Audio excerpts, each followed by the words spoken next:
అంటే నక్షత్రం. రాశికన్న గారిది నవ్వించే గోత్రం, కవ్వించే నక్షత్రం. శ్రీలీల గారు ఉన్నారు. లీల గారిది అసలు సెకండ్ లేకుండా చెప్పేయచ్చు. ముదురు గోత్రం, దేశముదురు నక్షత్రం. అది ఎందుకో కొంచెం డిఫైన్ చేస్తారు. అది ముదురు, దేశముదురు అన్నది. She's very matured, she's very street స్మార్ట్ని తెలుగులో ఏమంటారు? ఎవరైనా చేయండి పోనీ చెప్పండి నాకు. స్ట్రీట్ స్మార్ట్ అనేదాన్ని తెలుగులో ఏమంటారు? లౌక్యం అనాలా, ముదురు అనాలా? కలౌక్యల్ భాషలో మాట్లాడాలని చెప్పి నేను ముదురు, దేశముదురు అన్న. దేశముదురు అనేది అల్లు అర్జున్ గారి సినిమా టైటిల్.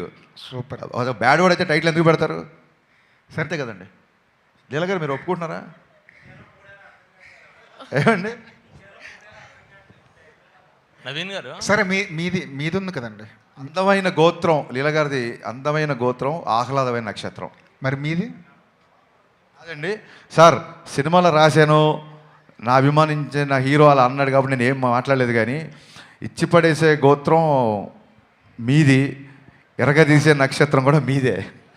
నా గోత్రం ఏంటి చెప్పాలి సార్? శ్రమించే గోత్రం, సహించే నక్షత్రం. అబ్బా. నవీన్ గారు